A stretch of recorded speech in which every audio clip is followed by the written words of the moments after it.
Good day, and welcome to Real Chicks Rock presents Real Discussions. I am your host, Michelle Dawsbird, and as always, I'm super excited to be here with you this afternoon. It is a beautiful day in the neighborhood. We are here in Atlanta, Georgia. It is hot. Today is hot. Yes. Like yesterday hit 100 in some parts. I don't think we were ready, but today is hot. I just want to wish everyone a happy Father's Day, all the fathers that are out there. It is Father's Day, and a lot of celebration is going on here in the city. People are taking their dads out, uncles, godfathers, brothers, sons, everybody's getting out. So good. We're just so excited that it is Father's Day and that we have an opportunity to honor our dads.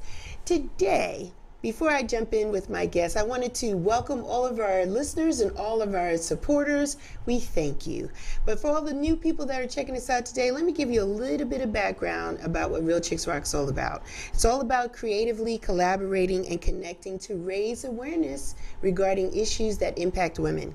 And we do it by way of community service, mentoring, workshops, and this podcast. We've been doing this podcast since April of 2016. And we have had the opportunity to talk to very influential, some subject matter experts, a few entertainers. We've had our gamut of people to have conversations with today on this platform, and today is no different. I want to talk about today's topic, Girls Who Brunch. And my guest today is Dr. Nicola Mitchell. Hi, Doctor. Peace, Queen. How are you? I'm good. How are you? I am good. So happy to be here. Yeah, I'm glad to have you. Your pictures are beautiful, but you're pretty in person as well. Oh, thank you, Queen. Yes. Thank you. My person that pulled the little flyer together said, "Oh, these pictures are pretty. I don't know which one to choose." So that was like, yeah, that's a win. We like that. And then to see you in person, it makes it even more special. Thank you, Queen. So thank you so much for your time, because I know you're a very busy person. Ciao. Yeah. Let's get right into it. I heard in the green room, really the blue room, I heard an accent. Would that be Jamaican, Caribbean? What? I am Jamaican. What say you? Yeah. I was born in Guys Hill, but I grew up in Kingston. Of course you did. Where? Trees Avenue? Out Sigourney Halfway Drive. Tree? Oh. Sigourney Drive, yeah. Yeah, so how was Jamaica for you? Were you there as a kid? Like, how was it for you? I came to the States when I was 9. Okay. So, I wasn't there too long, but I do remember Jamaica, and then I go back a lot. Yeah, you do. How's the island been treating you when you go back? Oh, so it's like I'm a celebrity right now because I have a movie about my life on Lifetime. Yes. And Jamaicans.com did this big thing on me. And then I just got the Caribbean Posh Community Impact nomination. So I actually have some like media stuff in Jamaica this week coming up. You're like on a big board out in Jamaica. Yeah. Like there's Digicel, and then is there a board of you? There's Jamaica National. Is there a board of you? Well, you know what? I don't know how to ask my nephew now. You have to ask him. You look and see if there's a board of me. Yeah, when you're big time, you have a board, man. Just driving around like Ochi and see you somewhere in Montego Bay or somewhere, just at least in Kingston. You from Jamaica too? My mother's Jamaican. Oh, pretty my mother. dope. So we are my sister and I are first born generation here. So my mother, my grandmother, everything on my mom's side is Jamaican. If not Jamaican, some of them migrated to London and then some went to Canada. So I know a little bit about, Jamaica just growing up. Flying back when I went, it was Air Jamaica. Yes, it's still Air Jamaica now. Is it still? It's still Air Jamaica. Really? Flying directly into Kingston? Good for them. Because there was a time you couldn't really get a flight. You had to go into Mobay, and the natives were like, well, how can we get home? We can't get home. Right, yeah. Air Jamaica's still going strong. Good for them. Yeah. Good for them. So when you were a kid there in Jamaica, just typical having fun in the ocean, just eating home cooked food. How was it for you there? So still ate home cooked food in America. Yeah. I didn't eat American food till I was like maybe 15, 16. Wow, the first time I was exposed to it. Good for you. But it was just quiet. We were we were there with a maid. My mother came to America after she had me. So I just seen a picture of her holding me for the first time. My grandmother died last year. I'm sorry. Thank you for that. And I seen a picture. That was my first time. So I was a couple of months. So the way the story was always told, like she had me and left, but she was still there. Like I was a couple of months old. I got you. So what led you guys, your family, to leave Jamaica to come to the States? Just like everybody else, my mother came. She has a lot of children, and she wanted a better life, so she came first. My father came first. Yes. And we were there for several years, and then I came to America, and it was just like meeting a whole new person. Yeah. And it was a different environment.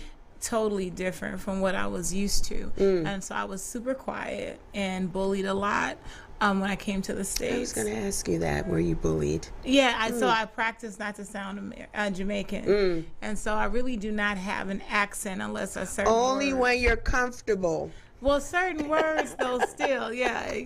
But when I'm comfortable, I can shout. Yes. Let it flow. I'm sorry about the bullying. Was it because of the accent at the time? Because of the accent when I first came.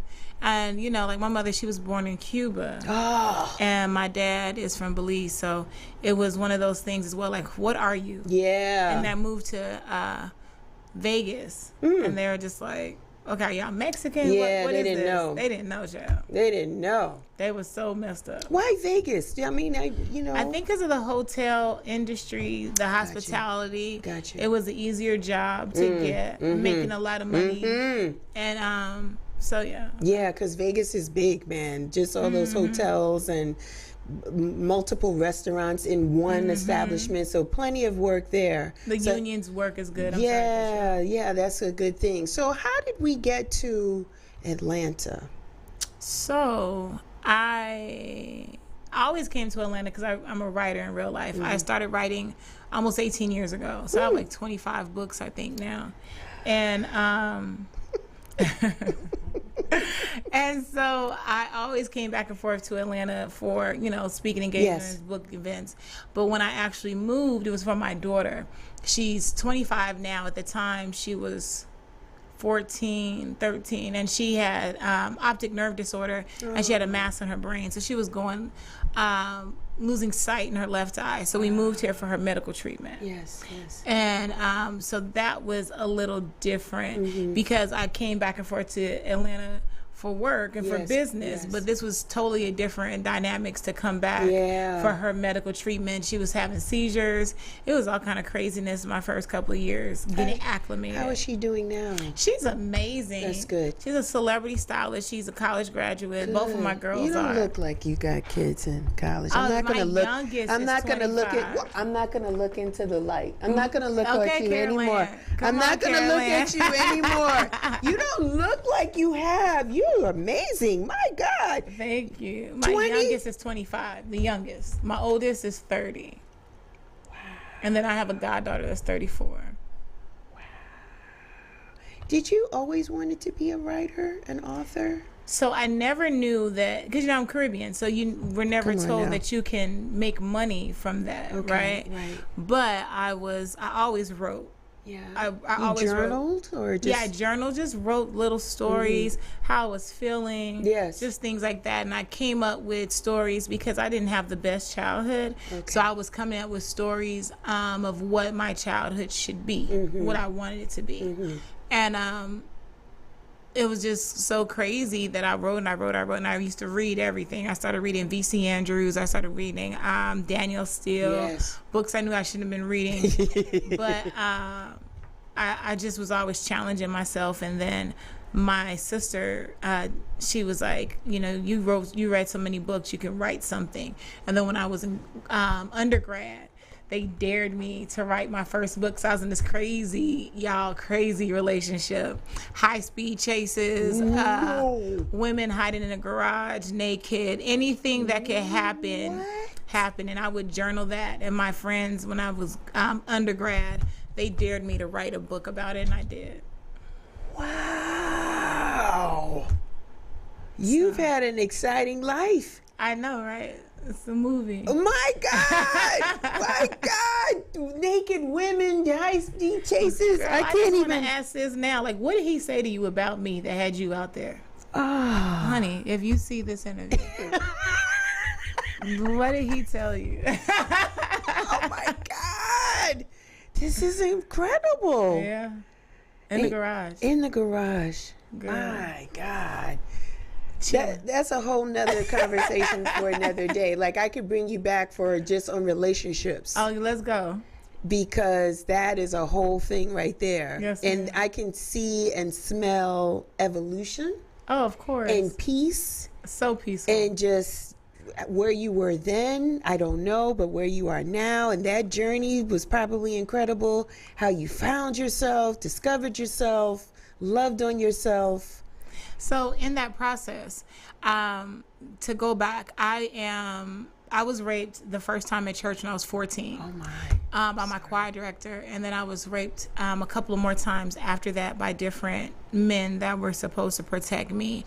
And so I think during that time frame, I never talked about it. So only certain people knew what happened to me.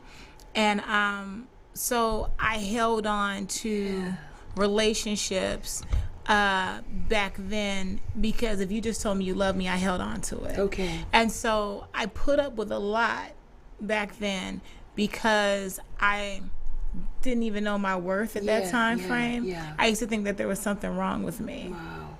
So it wasn't until I was 33 that I started becoming healed and going to therapy and figuring out my life. Yes. And your worth. Yes. And I mean, I was writing books and all that stuff still during that time frame. And I took my power back in regards to ending the abuse, things like that. But I still never spoke about it and let it go. Yeah. I used to be 300 pounds. I used to, it was so many things. But like once I start forgiving myself Yes. first, Yes. like, Yes. it's not your fault. Right.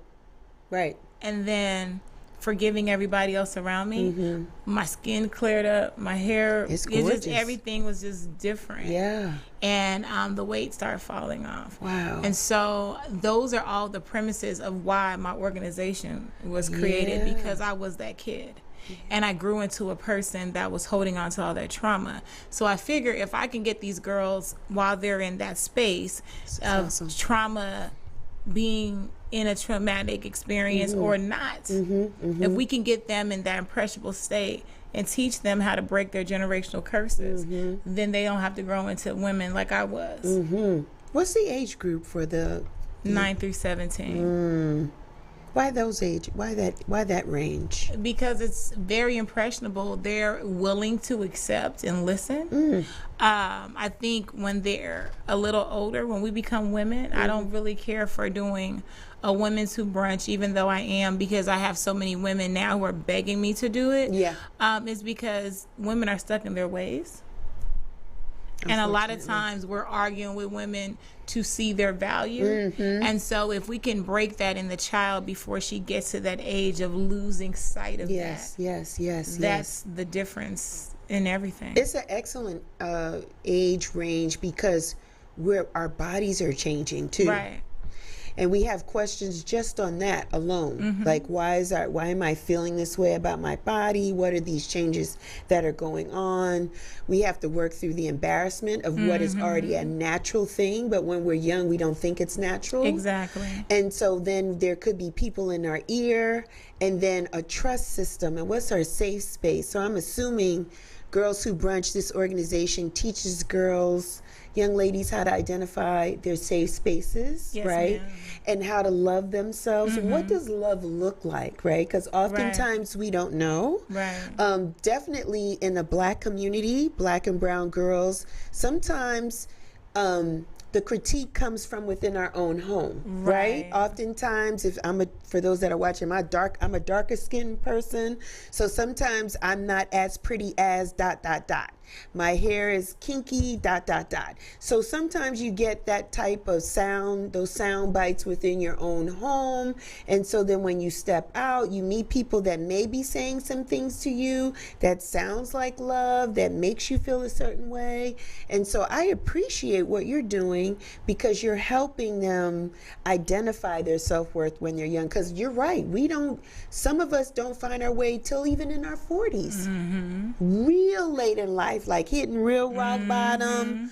God almost has to come down with the 2 tablets to save us. I mean, like, it's really like pulling you out. Yeah. Yeah. It's like a really, like, when we say, okay, I've had enough, I'm sick and tired of being tired, that we start to incorporate the tools, changing our friends, maybe, or surroundings, reading different things, getting the therapy, having a relationship with God, to really start to understand who God created us to be and what our worth is in this earth, right? Exactly. Beautiful, beautiful. How long has the organization been around? We're going into our 9th year. Congratulations. Yeah, our 9th year is going to kick off next month in New Orleans Fastest Festival. Congratulations. Thank you. That's awesome. Thank you. I'm excited. Yeah, it's a lot of great changes. This new tour is called the Hidden Emotions Tour. Really? Okay. And so a lot of the girls, and what we're talking about, they have this pent up stuff that's going on inside them. They may mask themselves. I'm happy every day, but there's things that's going on that they just do not understand. Right. So we're going to get to the bottom of it. And this tour is going to be dedicated to bringing out those hidden emotions and identifying them and figuring out how to move forward. Yeah. With every event it's an empowerment conference. So we have workshop panels. We talk about empowerment, education, financial literacy, human trafficking prevention, safety, things like that. STEM, just all these different things, but that's going to be one of the main focuses. During the 9 years of the organization's existence, have you seen a change in some of the things that are triggering maybe our young ladies, or what they're going through? No, it's been the same. It's been the same, been consistent. It's consistent. It's really bullying. Wow. It's really in communication with parents. If they're from a low-income family, or if they're from a situation that a parent does not know how to identify her issue, that's being brought back to them. Right. But even if they're from a better circumstance, a lot of times too, their parents are so busy working and doing these things, so now these girls are left to the wolves either way. So it's really unilaterally the same. Wow. No matter, and I go all the way to Nigeria, St. Lucia. We're in 28 cities. I've serviced over 42,000 girls, and so it's all similar. Wow, it's the same story. I even have now girls in Pakistan and Ukraine and things like that are reaching out, and it's the same dynamic. Same thing. Is it a specific genre of girls, or is the organization open to any young lady, or do you service brown and? I'm open to every young lady. So depending on what city I'm in, you may see a more Caucasian girls there, right? But I got you. I'm a black woman, so I'm gonna service black girls I understand. first. And so I have a movement called Protect Black Girls. Like, I'm gonna protect all girls, but I'm gonna protect black first because I'm a black woman. Man, how do you balance it all, doctor? How do you do it? Time management. I live off of a calendar. And a schedule. So because I have Girls Who Brunch, I have my brand, I have my clients. So there's sometimes my phone is just on Do Not Disturb, and I'm working on this right now. Yes. Then I'm working on this. Okay. And then I really had to gain a discipline for that, and also relying on a team and training my team to help me, not just to say I have a team around me. Right. Shouts out to your team. Yes, ma'am. Always. Because you're glowing. Always. And you made time for this to happen today. So the time management piece is important. That helps you balance everything out. I get it. How did you get to that, right? Was that initially the thing for you, doctor? Like, you was like, listen, I know I can't do it all. Or were you at a point that you couldn't really use, like, I gotta do something different in order to touch all of these organizations? I'm sorry, all of the work that I have to do. Child. So Girls Who Brunch was only supposed to be like a 2-city event added to my regular tour. So I was on a big, already big book tour. Okay. Right. And so my book tour would be like 50 cities. Right. Mm-hmm. And so if I'm adding on 2 girl events during my regular tour, then what is that? Right. Yeah. But it took legs for itself. And the very first event, we had over 250 girls show up. And so I was having all these people asking me to come to their city, come to their city, come to the city. So it kind of took over my life. And that was stressful for me because I didn't know what to do in that avenue. I was trying the whole time. It was like throwing a ball against the wall and see what stuck. And I had my family and friends that were with me in the beginning that were trying to help me. But then after year 1, 2, they had their own lives. The financial component for Girls Who Brunch is a nonprofit, and then I was spending more of my money, so I'm not paying anybody to come. So there's relationships, sicknesses, things were happening. So I was forced to figure out a way to bring in people in these different cities. I already had teams in the cities, but to leverage more and lean on those teams more, and also learn how to bring in people that are brand new, that are like volunteers. Yeah, excited. In a community that wants to help. Right. So I had to figure out how to create a program, create a training tool, and then implement that every city. One thing I didn't ask you was, what was your major in college? Child, so was it a little bit of everything, Jamaican lady? Come business. So my degrees are in business. She said degrees. Business, healthcare management, and I used to think I was going to be a CEO of a hospital. Okay. Yeah, that was what that was your plans, but God said something different. Girl. So, but business. And when you say you have clients, is it the coaching space? What type of clients do you have? Coaching how to publish, coaching how to do startups, coaching how to leverage your nonprofit and your business. Yeah. Everything. What don't you do, Doctor? Girl, I don't do it. And you enjoy it all. I do. Yes. I do. I love my life. Yeah. It's beautiful. Say that again. I love my life. I wouldn't change anything. Some days I say, oh, I'm going to quit so I can have like a traditional relationship. Right. So I can do, whatever. Because a lot of times, because I'm so busy, the relationships sometimes fall to the wayside. And so I have to have a mate that's similar, that's busy. But then sometimes if you both are powerful, it's just hard. So sometimes I'm like, I'm going to quit. And I'm like, girl, if you did quit, what you gonna do with yourself? Yeah. Pass out. So quitting has not been an option. You thought about it, but I've thought about it many times. I'll let you know when I go live on Instagram and tell about I'm quit. Yeah. Okay. It's hard. It's hard, Doctor, to try to just being a Black woman, period. Yes. Is difficult. Yes. And then when you feel these tugs on your heart or for purpose, right, to do different things, and then you're gifted, you're skilled, you're talented, and then you're able to do various different things. It's like, to whom much is given, much is required. It's like you, and the thing is, your testimony is powerful. Like, all that you've been through has been a catalyst, because you're like, I don't want to see anyone else go through what I went through. I discovered who I was when I was 33, right? And your passion and commitment is, no, I don't want anyone to wait that long to know their value. And that's what gets you going every day. Because you know what was crazy? Life is so short. Yes, it is. I was diagnosed with uterine cervical cancer when I was 38, going into my 39th year. And I remember that I was like, oh my God, I'm just getting started, right? And so that really is what put me into overdrive. Okay. And it was like, okay, you really have to hit everything. Whatever you want to do, you need to do it. You want to go on a trip, go on that trip. Whatever it is that you want to do, you need to do it. Yes. Because I was like, if I'm going to go out with a bang. I heard that. But it was so many obstacles, right? And I just kept saying, God, like, I'm following your steps, and he's making it easier, right? But then all these things kept coming, and it still comes. And I'm like, instead of like saying, why me? I'm more like, why not me? Why not you? Because I feel like I'm an easier person to receive the message from. Because this is my tone all the time. I can tell. If we're arguing or whatever, you're going to be mad because this is how I'm going to argue back with you. I can tell. And so, but you're going to receive the information.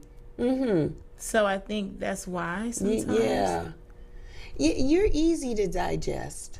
Thank you. Yeah, when you have a message, I can see 250 people wanting, even more than that, but just I can see people hanging on to your words. There's a genuineness about you and a trust. Thank you. That people can receive. And again, the times are different for us as Black women, right? Because we are doing more. Right. Versus, I look at my mom and just a few generations back, 9-to-5ers. You could set your watch by them. Came home, you had dinner with your mom every day. There was routine, consistency and routine. Mothers today are working for corporate, working an entrepreneur thing on the side, trying to provide more for their children, trying to speak more affirmations and informations into their kids more.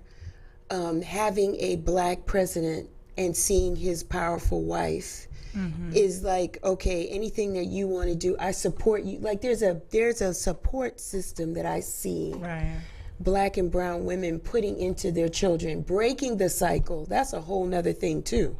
Making sure that even the tone and the things that you say or speak on or into your kids is a different flavor than what you might have received. So it's a lot of different things that are going on, and we are so busy and consumed, it's very difficult to just even breathe some days. Yes, ma'am. It is hard to just breathe or to stay encouraged and to find a partner. Right. Hats off to you to find a partner. Where'd you find the partner at? Where do you go and meet someone that is eligible for your stamina and who you are? Well, in this moment, I am single. Okay, at the moment, it'll change tomorrow. But I do meet men, and I do meet nice quality men, but I think it's in the places that I'm at. Okay. So I get men that are established and do things. And I think sometimes though, because I have more male friends. I got you. And they'll tell me, well, Nick, your problem is that you're just so strong. But I am, but I'm not alpha. I know that's right. So I'm like, okay, but you know me. But they're like, if they're Googling you, if they're looking at you, your social media, you're doing these things, it's intimidating. And I'm like, but so people, I think a lot of times I lose out. I can't say for all women, but I think for myself, I lose out with that quality of a man. Not saying the quality, but the pursuing me, because they already have this perception of who I am before they even get to know me. That's most of us, but I looked at you. You sent your. There is not an award that you have not gotten. I mean, the Caribbean Posh Icon Awards, Senate recognitions of the state of Texas, International Woman Award, Black Authors Festival SAG Island honoree, Proclamation Days from multiple cities, I think, People's Uprising Woman of the Year. That it's not that many years. You won everything. Like, how do you do it all, Doctor? How do you do it? I just serve. I put my head down and I serve. So, and I just answer. And when somebody asks me to do something, like I was asked to come here today, I don't say no. And so you just never know, like, who's speaking your name in rooms when you're not there. Like, we're going to be at Essence, and I just found out that I'm getting the Women in Blanc award, Community Impact Award. Wow. And it's like me with Dawn Staley. Yeah. Jaretta, Usher's mom. Yes. And even BT. Like, this is the honoree list. And they included me. I was like, know. okay, God, yes, the Caribbean Posh thing. I was like, okay, God, thank you. I'm gonna touch. This is awesome, girl. I just yes. It's so crazy. I have Nicola Mitchell days in different cities. I have 3 doctorates now. Just God is keep giving. And I'm not seeking it. There are some people that are out here seeking attention, seeking the awards, paying for things so they can have their names. But I just work. Just keep my head down and work. My mouth is open. They can't see it. I'm looking at you like in awe. Because I can't, I thought I was busy. You got it. You got it hands down. And I'm just looking at you in admiration because you do a lot. Yeah. And you make it seem easy. I know. You make it seem easy. I know. Like effortless. This Pray is not. for me. Let me work on that, God. Let me let the people know I'm struggling, God. No. This is, I think the key thing is just serving. Yeah, that's it. You know, and sometimes I personally lose sight of that. I get tired. Sometimes I'm just like, I'm tired. I'll say even to my producer, Joe, shouts out to Joe. I'm like, what am I doing? I don't, and you get tired. But then somebody will say, your conversation, your interview the other day was inspirational. I like what you're doing with the brand. I always appreciate what you're doing. Keep up the good work. And then that's the fuel that keeps me going. So I'm going to tell you this. Every time I get some of the biggest accomplishments and awards is when I want to throw in the towel. And when somebody is telling me just stop, just start, it's okay. Wow. And I just keep going. I had cancer. I had stage 2 and stage 3 uterine cervical cancer. And I was just tired. My family, like I told you, fell off. They weren't there. Yeah. I'm trying to figure this out. I was on radiation. And L'Oreal Paris, I got the Women of Worth Award from them. So that kind of changed the trajectory of our brand. Mm-hmm. Then I got... then Lifetime found me on social media from a Reader's Digest article. And they asked me, can they make a movie about my life? And again, at that time frame, I was just tired again. I'm like, God, okay, we done doubled and tripled numbers, but the funding isn't there. What do I need to do? And so I think every time, and I'm telling you this, every time you get tired, there's going to be something that comes that's going to be a reminder of why this is important and you need to keep going. And that's just what I live by. Awesome. Thank you for the reminder. You have a lot of, I assume your team is pretty big, or at least they're phenomenal. Let's say that. It's a huge team. There's a team in every city. How many cities do you have? 28. Where are you going for one in each? You got one in each state? You're going to? Like some months I have 2, some months I have 3. There's some months, September I think I have 4, one every weekend. What's the requirements for someone to be a part of your team? To help run a city? Yes. Oh, they're usually like nonprofit leaders with their own organizations and stuff, and they just help plan. So like if you were there, you would probably can get speakers. Like one person is just dedicated to getting speakers. One person dedicated volunteers. One person dedicated for food. Gotcha. And then they all come together and we're Girls Who Brunch that day. Their nonprofits are there, but it's an experience. I call our event a high-end field trip. Gotcha. Because we're coming in and we bringing in all these different organizations, all these different girls. So now if you're an organization leader, I done gave you all the kids to pick from. If you don't get no girls after you leave here, that's your bad. Because we have 250 to 500 girls. My biggest one was 560. Yeah, it's a lot of girls. And that's just a regular tour. My biggest one at a master class was 1,000 girls. Yes. So, it's just in one day. So if you don't pull from that, sis, then I gave you the babies. Yeah, then that's on you. That's on you. So the nonprofit leaders that I have, they see how hard I work too, and they see that it's reciprocity. It's not just we're growing Girls Who Brunch. We're growing your organization as well. Right. Are you thinking of doing more master classes? Is it like one a year typically that you do, or how often do you do them? So I do the tours once annually. Okay. But the master classes, they are, some cities are every quarter. Okay. And then I just I have a beautiful partnership with Microsoft. Shout out to Microsoft. Yay! We've been doing the sports and STEM master classes. So we just had one in Atlanta. We're doing Essence. We did it for Super Bowl. And they have a beautiful headquarters. I mean, a nice locations here in Atlanta. We can't use it. We have too many girls. We have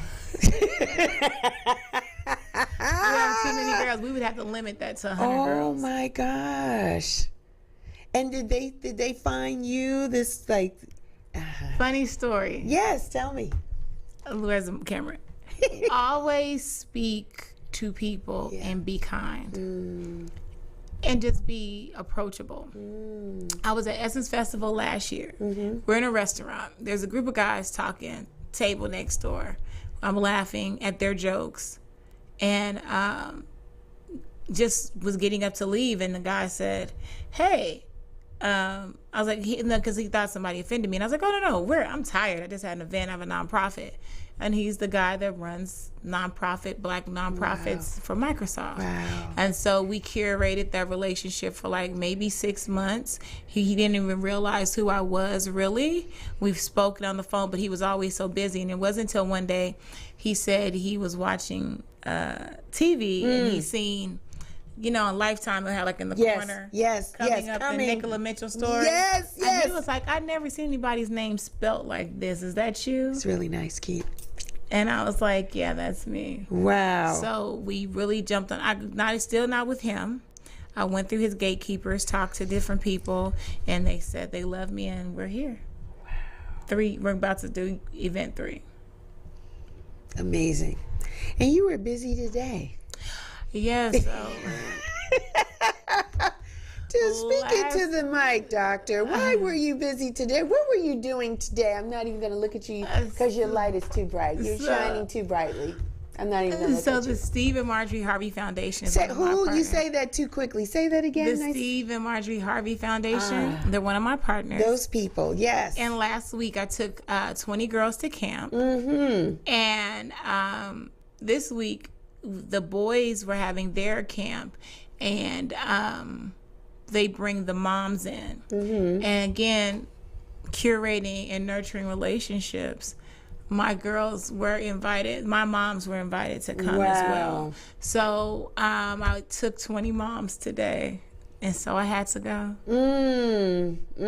What was involved in the camp for the girls last week? Oh my gosh, they fished. It was animals. Wow. They paddle boated, zip lined.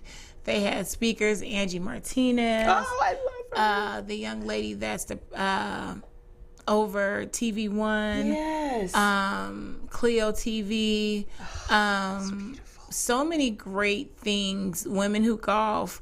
They just they brought the who's who out and sit in front of these girls, and so my girls go every year. This is year 6 that we've been there. And then they also partner and sponsor with us, and we put on events as well together. So we usually do Baltimore and here. Nice. Did the Harvey Foundation find you, or was that you were in the right place at the right time? And relationships, because Zane, the writer, is like my mentor. Plus, she's on my advisory board, so she's also on the board with the Harvey Foundation. So she brought our girls the first year. Nice. What do you envision for Girls Who Brunch?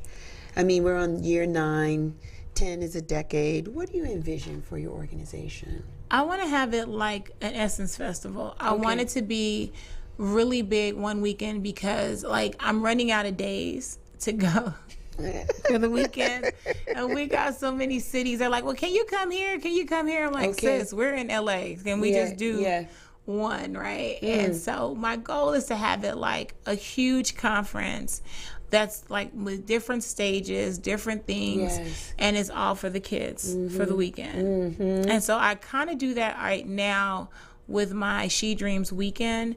But I want it to be bigger to the size and magnitude of the Essence Festival. Yeah, Essence is huge. Yeah. And been around for a long time, and it's good. It's good. And it's gotten more arms because initially it was about the music per se, but now it's the workshops and the conversations.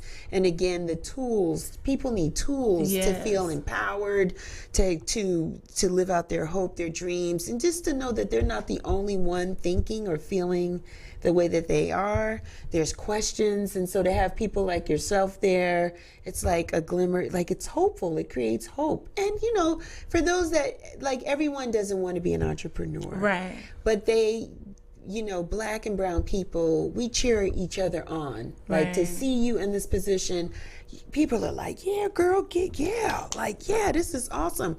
So you inspire people one way or the other. I'm told that. Are you told that you're humble too? I am. I don't know how to be anything else. Okay. I really try, but I can't. Okay. God said just do. You spend time with God often, like every day? Every day, morning? girl. We talk all the time. All the time. Yeah, that's my homie.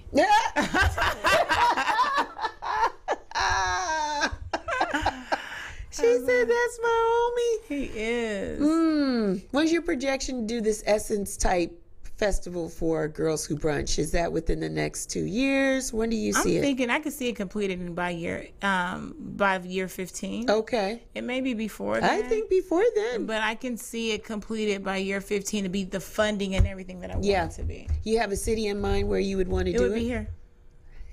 Because I already have the weekend here. So I have a celebrity basketball game. I have the conference. I have a tutus and tennis shoes gala for the girls. I now just added on the She Dreams Presidential Lifetime Achievement Awards. Yeah. So I just needed to get bigger. And what weekend is that? Memorial Day weekend.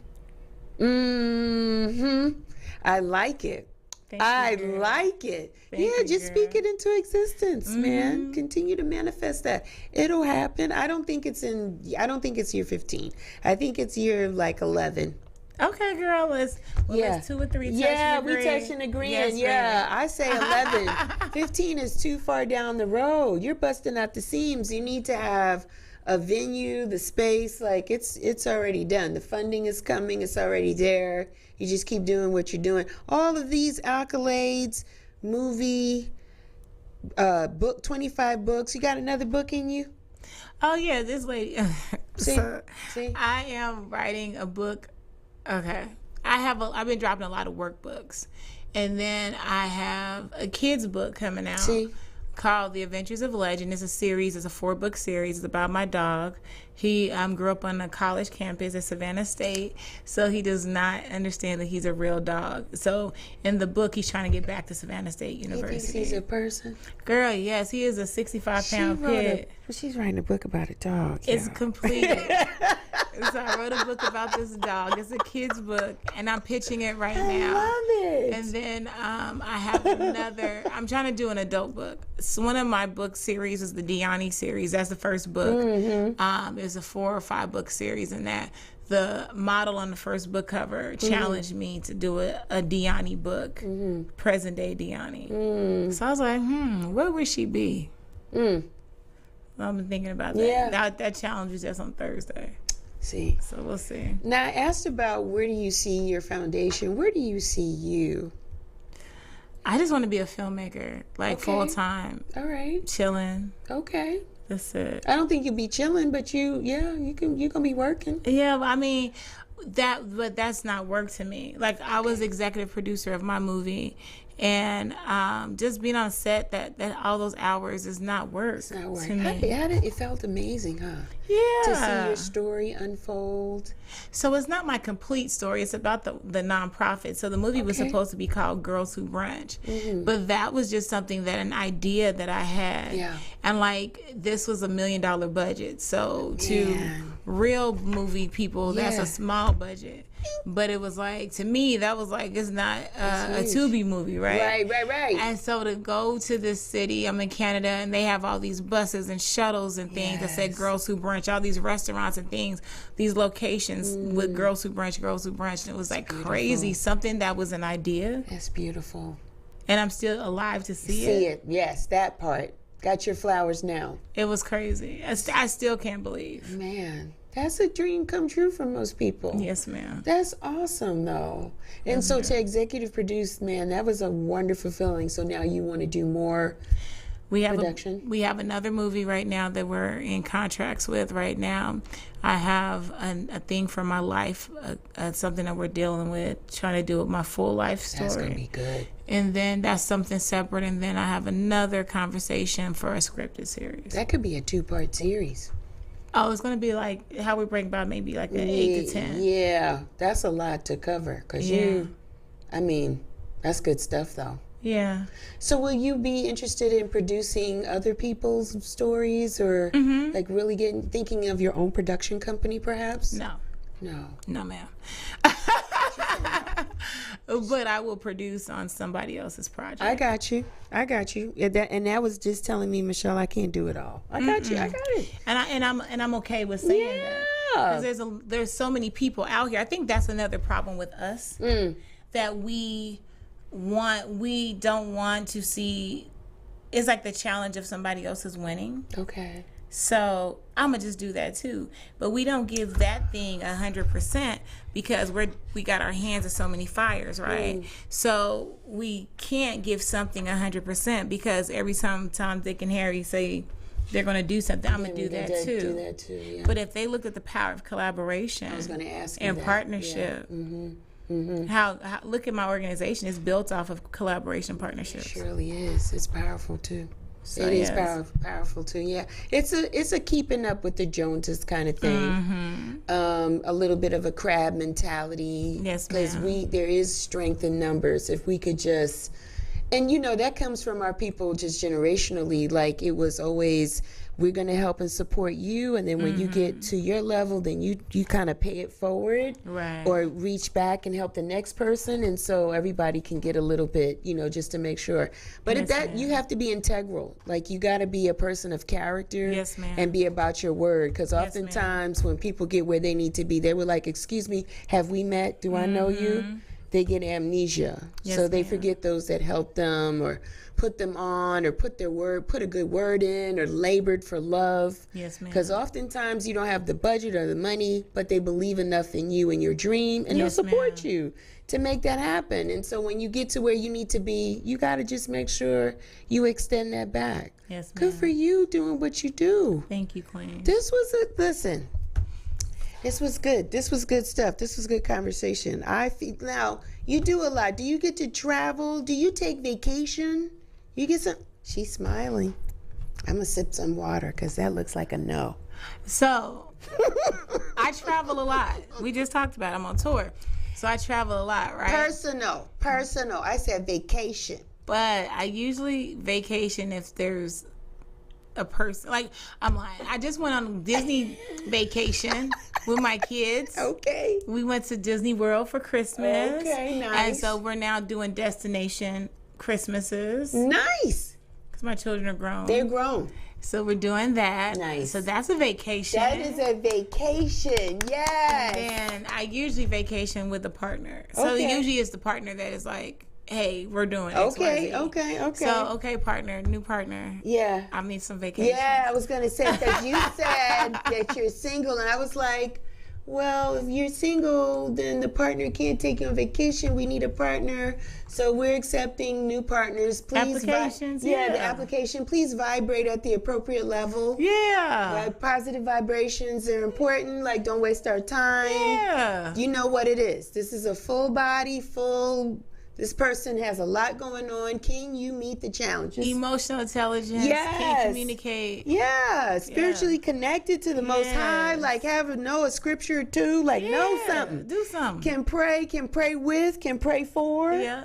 You need all that. All of it. And I'm very detailed. Like the last relationship I was in, when I met him, it was scary because it was everything I like write out. Wow. And it was everything. Gotta try that. And so when we broke up, he said I broke up with him like a business transaction, he felt like. And I just was like, this isn't working. And I wasn't, we're cool. I didn't leave in malice. Yeah. But I was just like, I pray for you. I just got to tweak my prayer. I got to add on a couple new things that I asked you for, you weren't willing to do. Wow. I wrote some stuff down. It didn't come true. You gotta keep it. You gotta keep speaking it. I gotta keep speaking. Yeah. 'Cause I'm on the the power bench. of the tongue. Yeah. I gotta work through that. I'm gonna have you come back when we talk about relationships. I got you, baby. I know that's gonna be fire. I got you, baby. That one is going to be lit because there's so many women like you, like us, that are really wanting to. We're not alpha females. We're not. We want someone to partner and be a team, and then we have love languages that we want people to recognize or ask. We really want to be in a committed relationship, and so it's just like we know it's out there. So we're not speaking ill like, oh, it doesn't exist. We're not trashing men, not doing that. But it's like, how? And how do you continue to be all about your purpose and still invest in you as a woman? So I do believe that the same way I throw myself into work when it's time to date and things like that, like I turn off everything and I give my partner Good for you. That's what I'm talking about. undivided attention. So now before I didn't. And I seen where that went. So I learned the value of that date night, of getting dressed up, making myself pretty. I think a lot of times too, you're in the house and you may just wear muumuu with your hair tied up and things like that. The same way you got them, you got to keep up. Yeah. So wear some cute housewear clothes. It doesn't have to be sensual, but just make yourself attractive. Yeah. And I had to really learn the balance of that. Yes. And I seen different. Yeah. Who do you have a mentor? Who inspires you? God has given me so many great women that has came in as mothers, mentors, something. So I can't even give it to one person. Wow. My mentor that got me to this point from a kid, Dr. William Sullivan, he passed away recently. But he, when I was a little kid, he believed in me. He was like, no, sis. He didn't care how to baby. He didn't care. He's like, he talks to me really rough. And I was like, what you gonna do? What you gonna do? And I'm here. Yeah. So the movie was created because of an article about our love story as a mentor to a mentee. And he was able to watch the movie in his hospital bed before he passed away. Oh, that's beautiful. So I was able to give him his flowers of what he meant to me. That's beautiful. And kudos to him. Kudos to people that create safe spaces. Yeah. And see things in us that we're not mature, we can't see for ourselves yet, and help you get that out. Yes, ma'am. Without you owe me or this, this territorial thing, because we're impressionable. We don't know. So that's a wonderful story to have that happen. That's good. That's amazing. That's amazing. You know what? You've been just delightful today. Have I been? Yes. Hey, girl. Yes. You gonna have me back? Yes, I'm gonna have you back. Because you're just awesome. And I just feel a lot of good things have come through you. A lot of good things are still yet to come. I'm honored that you took time to come and speak with me today, because your portfolio, your body of work, who you are is just amazing. And so to just spend some time with me this afternoon, I'm grateful. So thank you so much. I'm grateful that you have me. Yeah, I'm grateful for that. If you ever need me, let me know. I do. I need you all the time. We're going to talk about that once the cameras go off. We're going to talk about that. But how can the people find you? You can follow me on all social media networks as Dr. DRNICOLAM. That's Dr. Nicola M. Also, my website is IamNicola, NICOLA.com.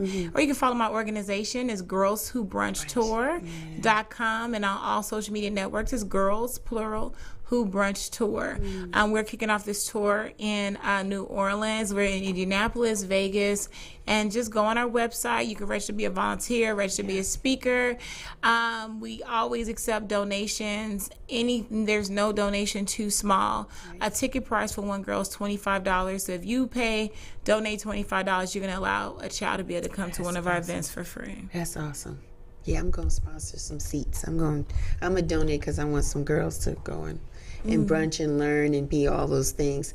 But listen, that was my time Real Chicks Rock, you know me. I'm everywhere. I am on Instagram, Twitter, Facebook. Go sign up and subscribe on the website, realchicksrock.com. Go get you a t-shirt. You know you need one. In this beautiful springtime weather, it's hot. Put that brand on you, and if you take a picture, tag me on the picture so I can see how cute and wonderful you look in it. I love it when you do that. But listen, that's my time. You know what it is and how I always like to leave you. I leave you with the words of Mr. Frankie Crocker. When I was a kid in New York, I listened to him on 107.5 WBLS. He would end the show Monday through Friday. He would always say this: may you live to be 100 and I live to be 100 minus a day, so I would never know that beautiful people like you had passed away. Until next time, be well, take care, and continue to rock. There I go, there I go, there I go, there.